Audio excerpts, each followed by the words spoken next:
قالوا عنها الصوت الجذاب في الإذاعة المصرية وملكة الكلام في العالم العربي. تاريخنا مليان حكايات، وحوا ليها دور كبير على مدار التاريخ. حوا النهاردة هي الإذاعية أمال فهمي. اتولدت في القاهرة سنة 1926، وهي عندها 8 سنين اشتركت في أشهر برنامج وقتها هو برنامج بابا شارو، وكانت كمان بتغني في كورال الإذاعة. وفي سنة 1951 اجتازت اختبارات الإذاعة المصرية بسهولة جدا، لأنها طبعا بتتقن اللغة العربية وعندها موهبة في الإذاعة. وكانت من أوائل اللي دخلوا الإذاعة المصرية مع أم الإذاعيين صفية المهندس، ومن نجاح لنجاح. وأول برنامج ليها كان بصمة حول العالم، وعملت برامج كتير بعده زي برنامج في خدمتك، وده كان بيتكلم وبيبحث مشاكل المواطنين. وبرنامج هذه ليلتي كان بيستضيف صحفيين ورؤساء تحرير وفنانين كمان. وبرنامج فنجان شاي كان بتستضيف زعماء العرب، وأشهرهم كان الملك حسين ملك الأردن. هنا القاهرة.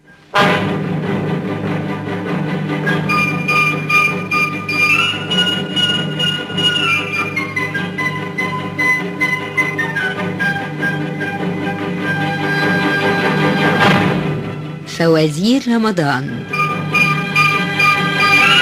وهي كانت من أوائل الإذاعيين اللي قدمت فوازير رمضان، وكمان أقنعت صلاح جاهين وبيرم التونسي اللي هم كانوا أشهر شعراء في الوقت ده بكتابة الفوازير دي، ونجح جدا وبقى علامة مميزة في رمضان.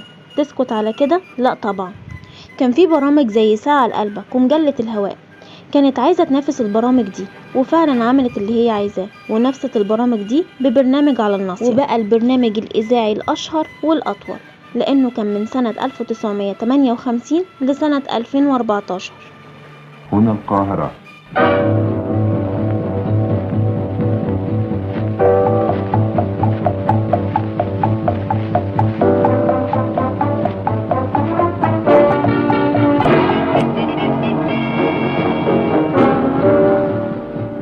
أمال فهمي تقدم لكم على الناصية.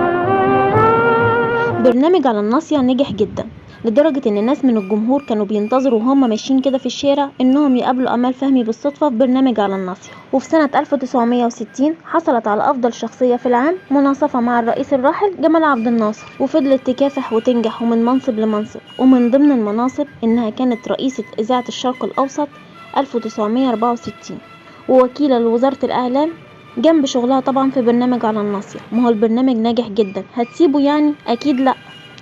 اتجوزت من المخرج محمد علوان، عمل كتير جدا من الأعمال الإذاعية اللي تحولت معظمها لأعمال سينمائية وتلفزيونية.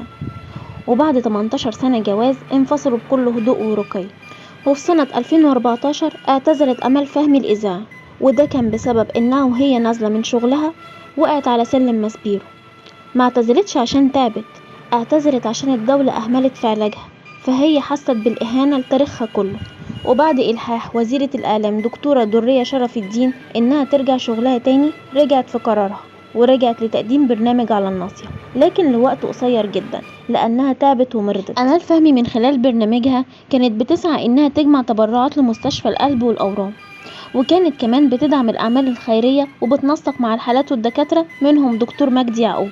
وهي كمان كانت صاحبة فكرة برنامج الشعب يسأل والرئيس يجيب.